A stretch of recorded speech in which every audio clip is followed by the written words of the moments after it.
He's been on it all day as well. Okay, this is our last Q&A of Comic-Con Antwerp 2019. You have been so good this weekend. So it's the last time we're going to do this. You know what to do. You make our guests feel welcome. So everybody, give it up. Austin St. John's here! Welcome. Thank you. Yeah. How are you guys? Antwerp. Are you good? Yeah. So, French, comment ça va? Better? That's all my French. It is more than all my other languages combined. Okay. Sometimes I don't know why they gave me this job. That's not true. I have more French. Oh, do you? Voulez-vous coucher avec moi ce soir?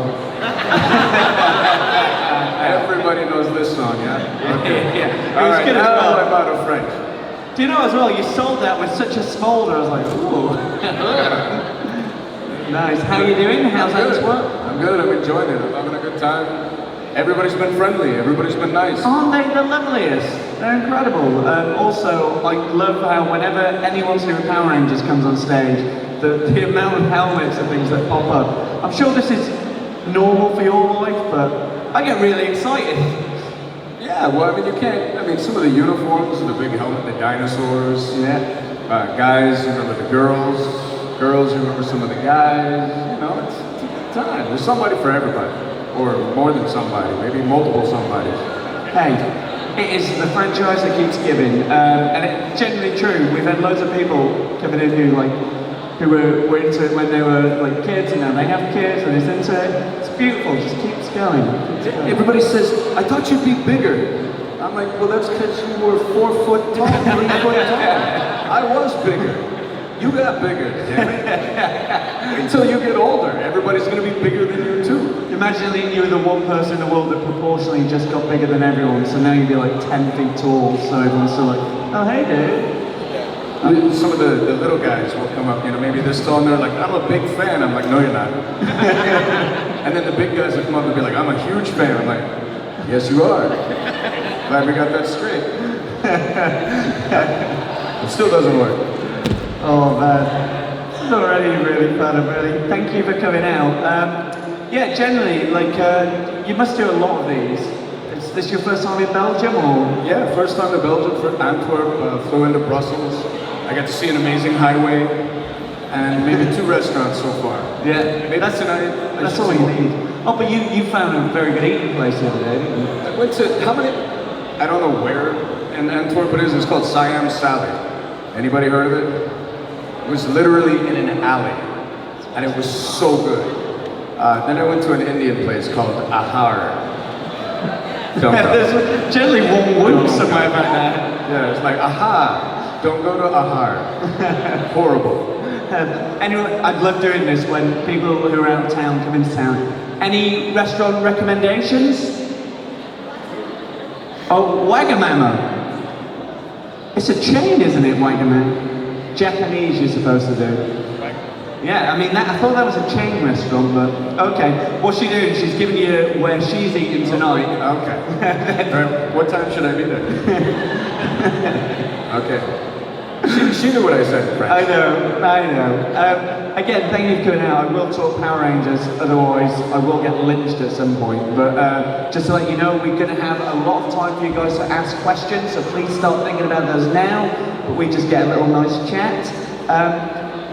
Something I love when you guys come up is a lot of you do Power Rangers, but you're all big into martial arts before you were ever into that sort of thing.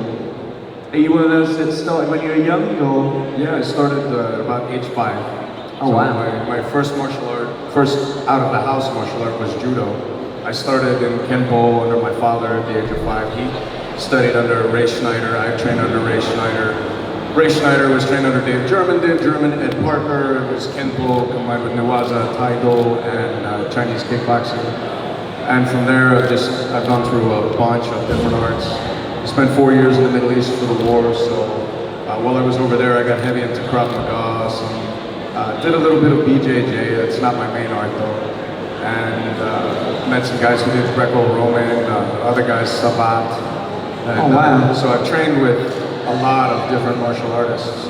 And I'm always learning. I'm always a student first. Are you always trying to find new disciplines and things like that, or are you at a point now where you pass the discipline on? Well, I mean, I always teach. There's always something to be returned, but I'm always looking for something new. And I treat martial arts. I mean, it's a way of life, but it's also, to simplify it, it's also like a mechanic.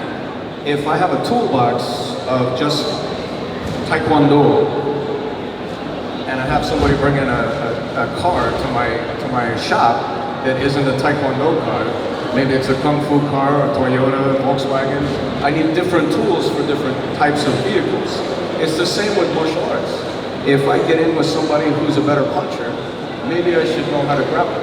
Or maybe I should be better with the kicks. If I get someone who's better at grappling, he's the last guy I want to be on the ground with, so maybe I should have another tool to do in the arena with him. So the more tools you have in your toolbox, the more vehicles, the more types of fights you're prepared to have a better shot at. Do you compete still? Do you still do things like that? When I came home from the war, I was done competing. I still teach a couple times a year in Ohio. I'll do some master's classes with Shane Lear at Lear's Martial Arts. We teach, it's a multidiscipline system. So we'll have guys in there from Kenpo, Genuine Kenpo Kwan Fa, Taekwondo, stand-up jiu-jitsu, small circle jiu-jitsu, BJJ, team fighting. We have Grandmaster Cooper in there. I mean, just a lot of different. We have Chester Brown, who does Navi sticks, which is a Navajo Indian stick and knife fighting martial art. So there's really a lot of different things you can get your hands on and study. And you can be a no belt, or you can be a master of another system. Nobody knows it all, and I guess that's the point to having humility. If you're not a know-it-all, then you have to acknowledge there's something to learn and humble yourself enough to learn it. Very, very good life lesson. Yeah, so many people say, yeah, well said. If you don't mind, because I didn't know you went out to the war, how did you end up going from Power Rangers to that sort of thing? What were you doing out there? And if you don't want to answer, feel free. No, it's okay. So I left the show maybe 21, 22. I was homeless for a while. I taught martial arts around the world for a while. I bounced in nightclubs. I got 2 bachelor's degrees. I joined the fire department. I spent 16 years as a paramedic firefighter in the DC area, Washington DC area, and then I spent 4 years in the Middle East through the war. Did some tours before that, Afghanistan, Iraq, and most of my time was in Kuwait. I lived there for a while. And then I came home, and now I executive produce, I'm back to acting. I did 3 films last year. I did another TV series a year and a half ago. I'm producing a video game for Sony, Xbox, and PlayStation at the end of this year called Black Salt Corruption. Wow. I sit on the board for 4 different charities. I just launched a jewelry line. Off the top of my head, that's what I was going to say, been a bit busy, have you? That's a quick version. That's incredible though. How did you find it being a paramedic, going from sort of acting and martial arts background into that thing? Was that quite a strange experience, making that shift, or was it quite natural? So my dad was a Marine and my mom was a cop. So I kind of grew up, and I grew up with people who understood there was something bigger than themselves and they wanted to give service to it. So I actually didn't really know what to do with all the fame. You know, at the time, it wasn't who I was. It was something I did and I appreciate and I love it, but I didn't wake up every day going, oh my God, what does the world think today? Yeah. You know, really what I woke up and thought is, what can I do now that makes an even bigger difference? And I think that's how I came back to it. Yeah, no, I mean, it's in a really strange way. I'm sure you've talked about this before, but it's quite poetic that you go from displaying on screen this idea of sort of heroism into something that a lot of us would say is the real life thing, like the actual, you're down on the ground, really helping people. Because we look to that escapism and that superhero model, but in the real world, this is the people who are our heroes, those who are on the ground who take themselves and put themselves in a situation to help others. I think I felt a bit of responsibility, you know, because I saw many of you when you were really little, hiding behind mom's leg, looking up at me. And that was the first time I really understood what an impact our show was having. And I realized, that was how I looked at Superman, Batman, Spider-Man. Those guys were superheroes. And I realized now I was becoming that guy. And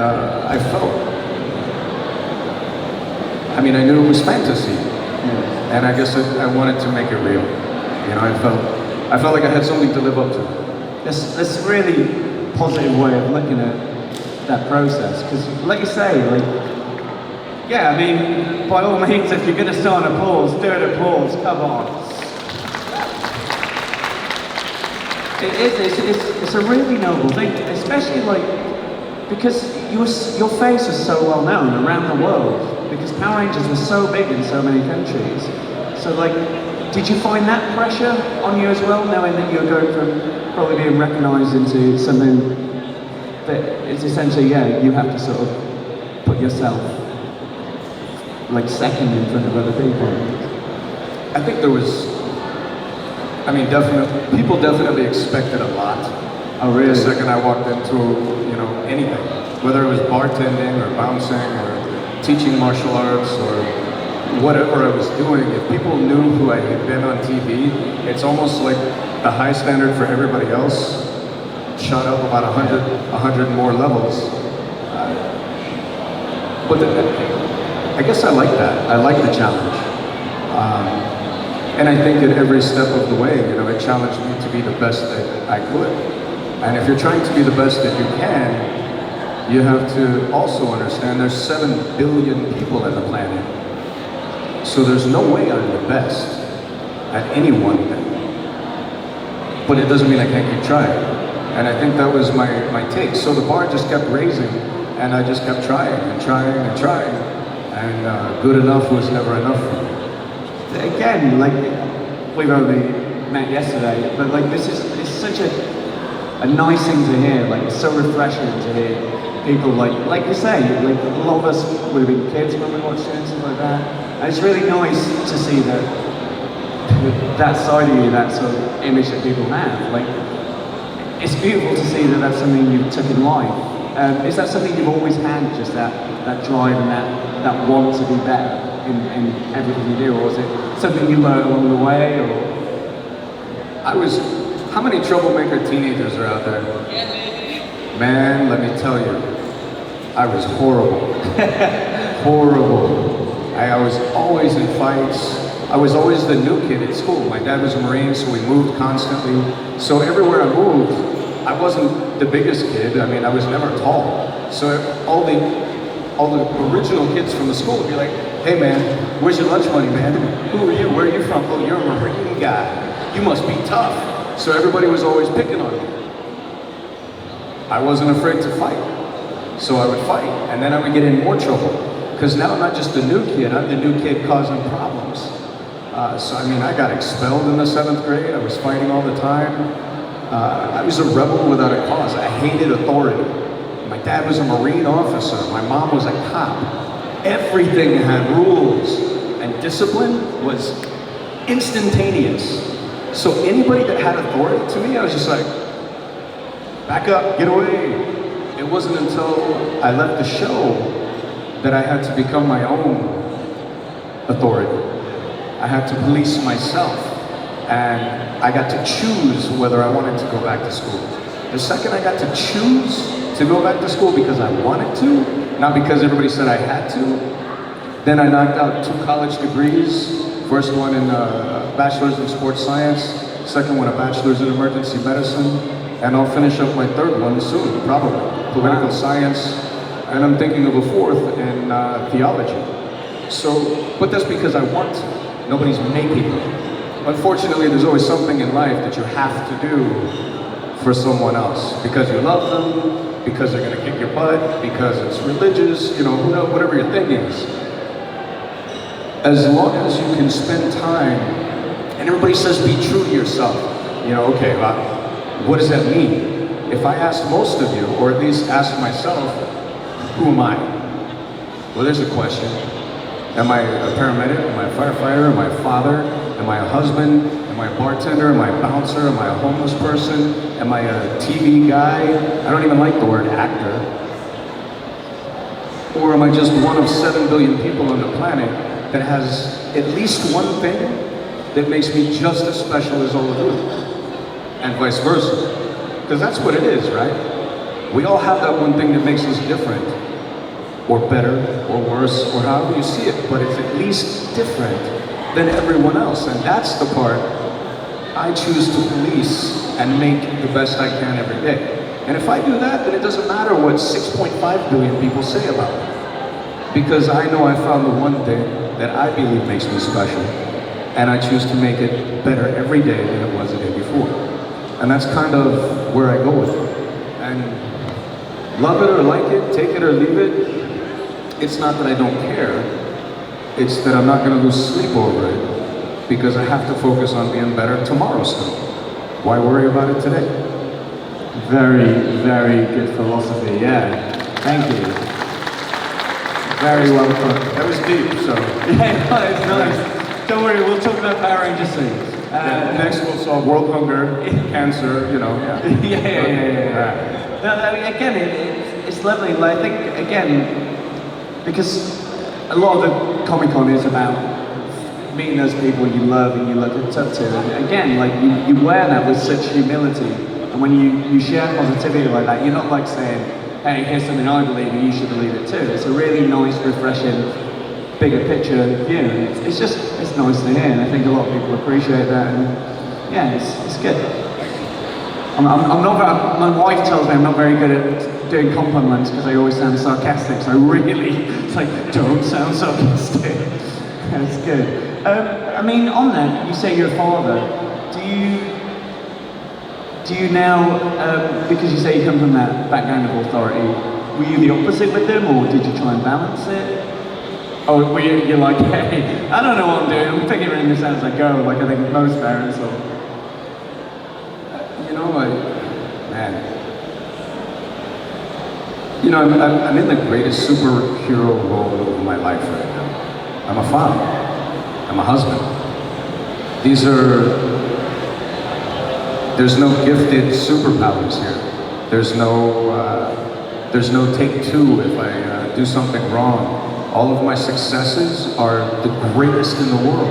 All of my failures are dismal, beyond destruction of the universe. The second I see my son or my daughter's face fall, I'm the world's most evil human forever in my own mind, despite what they might think. But the second I see them smile, I now feel good enough to enter the kingdom of heaven and hold the hand of God, and I've done well, you know? I mean, if we're gonna make it that religious thing, but the highs and lows are incredible. I think that, I don't know, I think I'm at the greatest place I could be right now. And being a superhero, or being a mother and a father, which is a superhero, being a sister, being a brother, being a family member is nothing but the opportunity to continue to be a hero for those you love. I'm happy with that. I don't really, it's nice, man. The rest will come. I'm not rich. I don't need to be rich. I have some money, I have some incredible charities, and one day the money will come, and great, but it will never define who I am. That's good. Again, yeah, this is the most, go again, I can see you going, just go. It's the most applause breaks we've had, I think. This is great. How old are your kids now? What? How old are the kids? So my 9-year-old boy, my 6-year-old son, and my 4-year-old daughter. Wow, we have to ask, do they watch Power Rangers? Do they know that legacy? Because it's come back around, and all the old ones are now on Netflix and things, So my 9-year-old, he was the first one to fall into it, and my wife introduced him to the TV show while I was in the Middle East, because I was gone the first. Where's Dad? Oh, we can see. Yeah, I was gone for 4 years, the first 4 years of his life, so my mom would put on a TV show and be like, this is your dad, he's a Power Ranger. So when I came home, it was, Daddy Ranger, you're home, which was the coolest thing ever. So he was into it really big, and then all of the Marvel stuff started blowing up, and he's like, Power Rangers, Spider-Man. Power Ranger Spider-Man. Hey Dad, what's this Spider-Man thing? And so Dad is cool, but Spider-Man is the man. And so is, I was going to say, Thor, Hulk. And I tried to show him like the original Hulk and the original Thor from my day. And he's like, Dad, those effects are horrible. He's like, I showed him Lou Ferrigno. I was like, that's my Incredible Hulk. And he's like, he's nowhere near as big as the real Hulk. His legs are as big as your body, still. Yeah. Imagine Lou Ferrigno walks into your lounge and he's not that big, is he? You'd be like, yeah, he's huge. So my middle son, he thinks it's cool, but he's into zombies. It's really creepy. It's starting to creep me out. My daughter, she'll curl up with me at night, with my wife and I. She'll be like, Daddy, nobody can come in here and get us. I'm like, that's right. She goes, because we're the Power Rangers. I'm like, that's right, baby. You tell her. So, it's kind of cool. that's lovely. When she kicks me to the curb, I might cry a little bit. Oh, really? Yeah. Because what's the other one? Ariel, the mermaid. Yeah. Yeah. Ariel's getting close. I might lose to Ariel soon. We'll see. I think it's a good one to lose too. She's hot. Yeah. I'm not going to tell my daughter that. On land or in the water? Either. The answer was in here. Sorry. Yeah. Guys, we're going to open up the floor for some questions while we got Austin. So if you have a question, we have a microphone out there somewhere. Oh, we've already got it, and the microphone appears, so please do ask your questions. I'm almost ashamed to ask after such a deep interview. I mean, it should be said. Wow. What can you say, Tyrannosaurus, for us? Is sound? Yeah, it's Are you ready? Tyrannosaurus! Yeah. There's a sound guy back there somewhere going, Here you go. well, you guys have to do it with me. I'm not doing this alone. Come on. You guys remember You do this? have to do it. Okay, so That's if you're not holding a camera, assume the pose. Are you ready? Nobody's even moving. Come on. Somebody's got to remember. Okay, on 3. 1, 2, 3. Okay, there's a couple. Yeah, that was good. All right, so now we'll do it for real. I thought you were going to leave me hanging. All right, 1, 2, 3. Tyrannosaurus! Yes. There we go. Very cool. How many guys- times in your life do you think you've been made to do that? Not made, but asked. A lot. Yeah. Sometimes in my sleep, I wake up, Tyrannosaurus!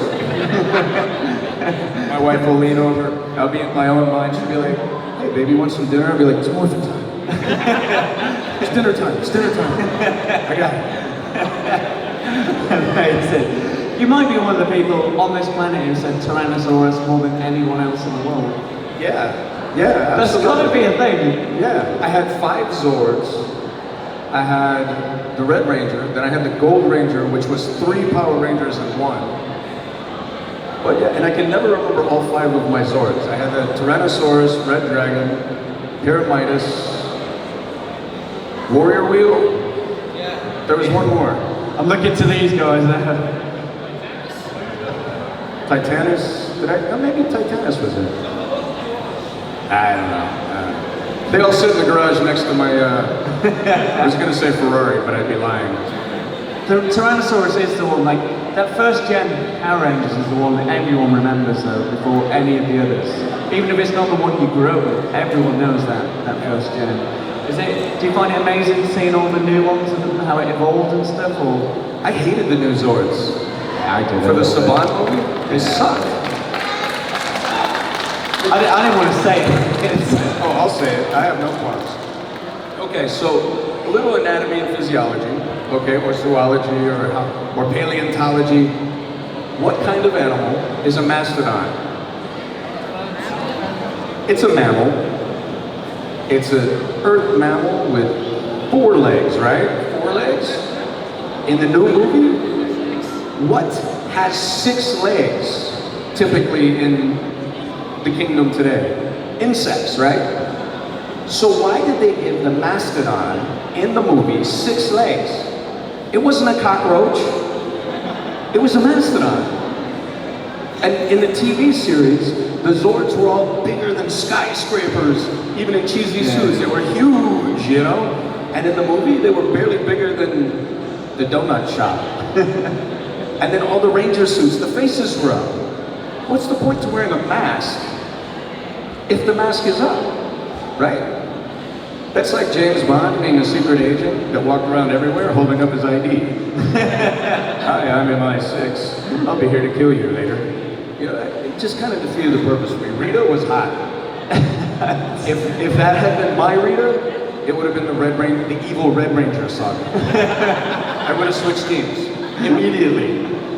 I quite like the original actually, so there you go. Just saying for balance. Yeah. Ooh, creepy. Yeah, Creepy for me. I felt it. Everyone sees up there. Questions? Get your hand up. Yeah, we got one over here. Can you still do the tornado kick? Not in these jeans.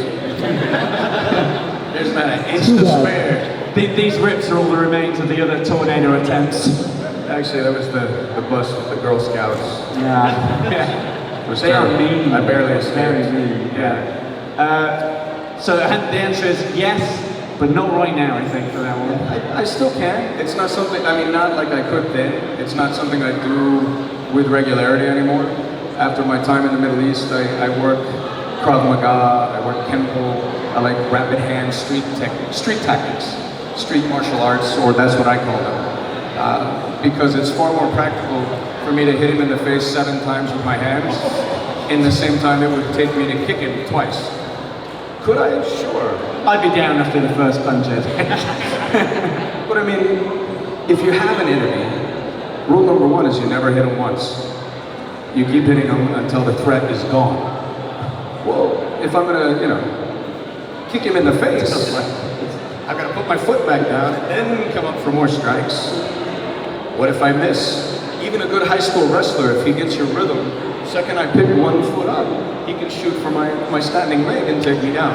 Jiu-jitsu, BJJ, perfect example of what to do against kickers.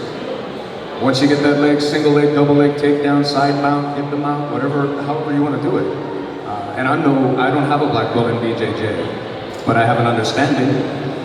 So kicks are great for TV. They're not so great for the real world. Maybe the knee or solar plexus or groin, but that's about it. I know you're controlled, but I get nervous every time your leg goes up. Also, the naughty part of me goes, just attack him, he'll defend it straight away. No, I'm not kidding. Any other questions? Hands up, please. Yes, there we go. Not many people watch you on the Fan Awards, but do you want to tell the Chu Fang story again? So, you guys all know that Twee passed away in a car accident many years ago.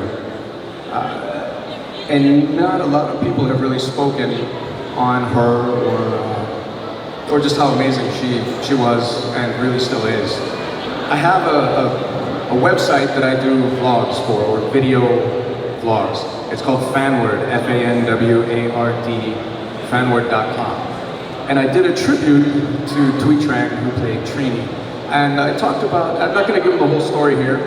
I talked about some things you wouldn't have heard anywhere but from me regarding Twee, who is like a sister to me. So if you have curiosity, go to fanword.com and you can hear me tell some things that might put a smile on your face. There we go. So remember that. Get on that straight after this. Any more questions while we got the mic out there? Oh, yeah. Hi. Since you all were really young actors when the show first aired, I'm thinking you hadn't had any idea what you get yourself into. When did it hit you that you were part of this larger-than-life worldwide phenomenon? Well, the first year that we filmed probably 14 to 16-hour days, 5 days a week, which is pretty unusual. It's not completely uncommon, but we did it almost every day for a year. Saturday we would go in for ADR, that was maybe 6 to 8 hours of work, and Sunday we had off. So and we got 1 week off for Christmas. So the whole first year, there was really no time to go anywhere except to work, home, the gym maybe, or to work. And so it was almost a year before Christmas vacation came up. We got 1 week, and I was like, you know what, I need a new pair of jeans. And I went down the street in my Jeep to the Glendale Galleria, and I hadn't been around the public yet, other than, you know, a few kids groups that had come to the show. So I knew there were some fans. I'd heard that we were the #1 show in the world, but I had no idea what that really meant in my personal life. So here I am, completely oblivious. I go walking into to the Glendale Galleria. I park the Jeep, I get out and I go walking across the street. Huge entrance, tons of people, Christmas shoppers everywhere. And as I'm walking in, I see people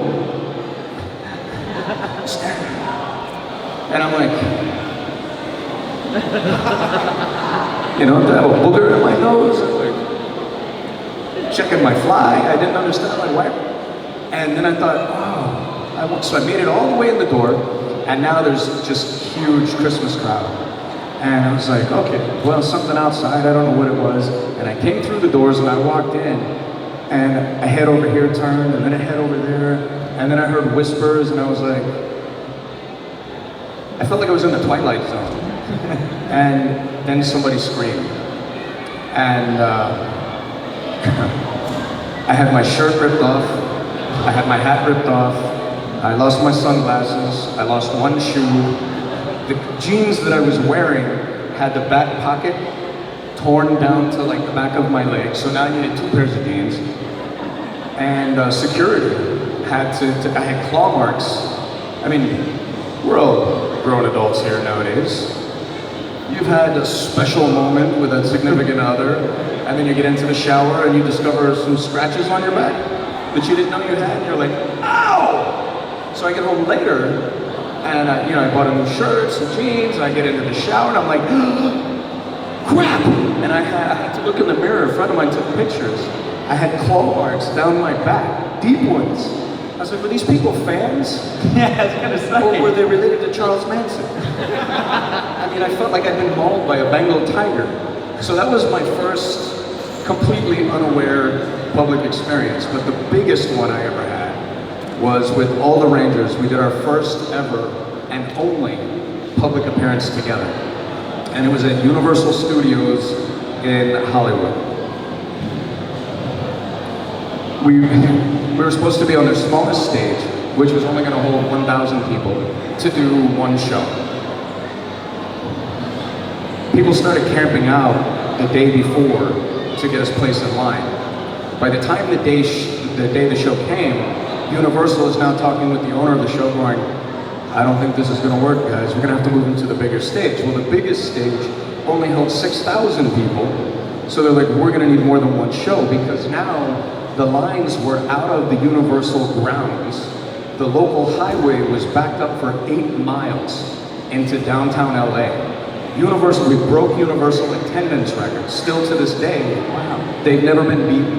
And they put us on the same stage that Aerosmith, Madonna, Michael Jackson, like all the big guys performed on. And that's, first time I came walking out on the stage, I was on this 20-foot platform, like up in the dark part of the roof. And I did this backflip out onto the stage, and the pyrotechnics went off, but we could hear them just chanting our names before we even went out on stage. And Jason, Jason, times 6,000 with, the flash cameras. Y'all's parents were crazy. They were scary and crazy. And so the crowds just went insane. And we didn't get anywhere near everybody in. We went from one show to I think it was 5 or 6. Wow. Thousands and thousands were turned away because they couldn't get in.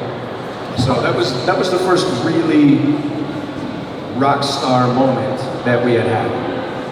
That's incredible. But I remember, like especially when the film came out, everywhere. You must have seen your face everywhere during that time. Yeah. It's crazy. Yeah, it was. I mean, I grew the beard because to this day I have a baby face, and if I shave, I still can't go many places. Even today, people will be like, I'm like, come on guys, let's go.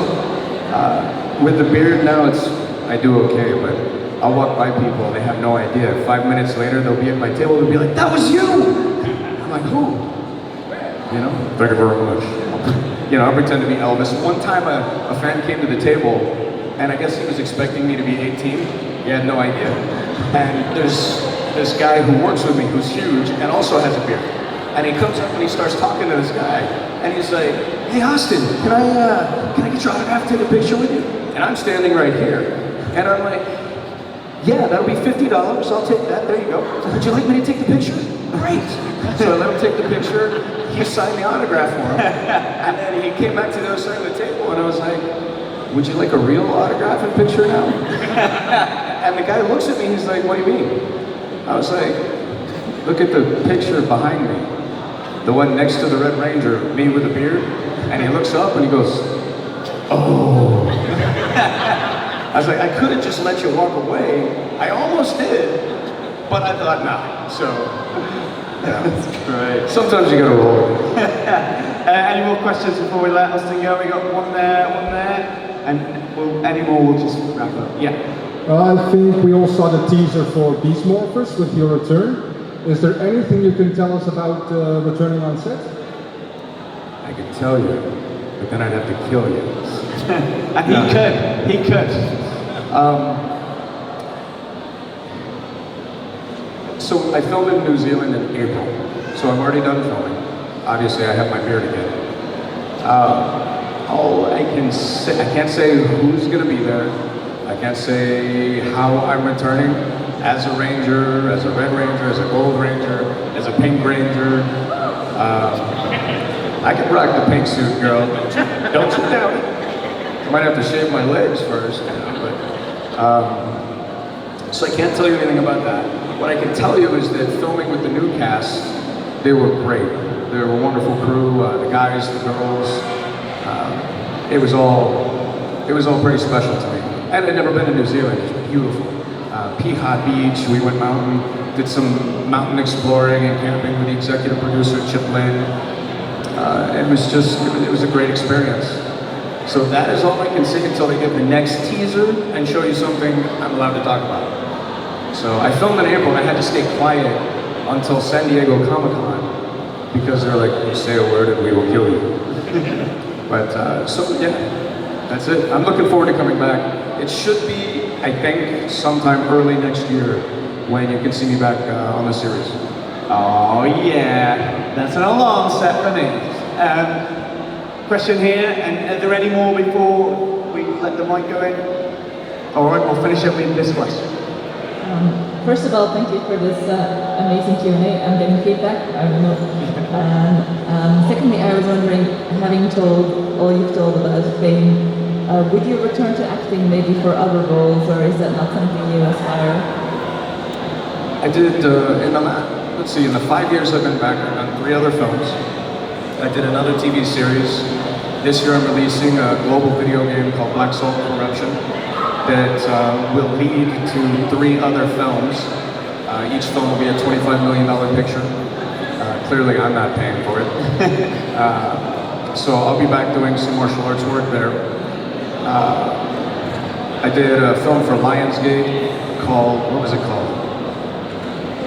Oh, Monsters at Large. So that is out, and that was an accident. A friend that called me. I was living in Florida at the time. They were shooting the film in Florida, and the guy who was supposed to show up, he's only in the film for like 10, 15 minutes. He was just supposed to play a husband. And he didn't show up. And they were like, oh my God, we've got to save the film. And a friend called a friend, and they were like, hey hon, I know a guy who lives 2 hours south of here. Let me give him a call. So a director friend of mine calls me and says, are you in Florida? I said, yes. He says, can you come save our film tomorrow? And I was like, what kind of film? You know, I don't do bestiality. And he's like, no, it's a children's film. And I was like, oh, send me a script, let me take a look. He goes, the film's gonna flop if we don't have it tomorrow. It's gonna mess up the whole shoot schedule. So he sent it to me, and it's 15 minutes of me playing a husband and a dad over these kids who go around to closets in the neighborhood getting rid of monsters out of the closets for other kids.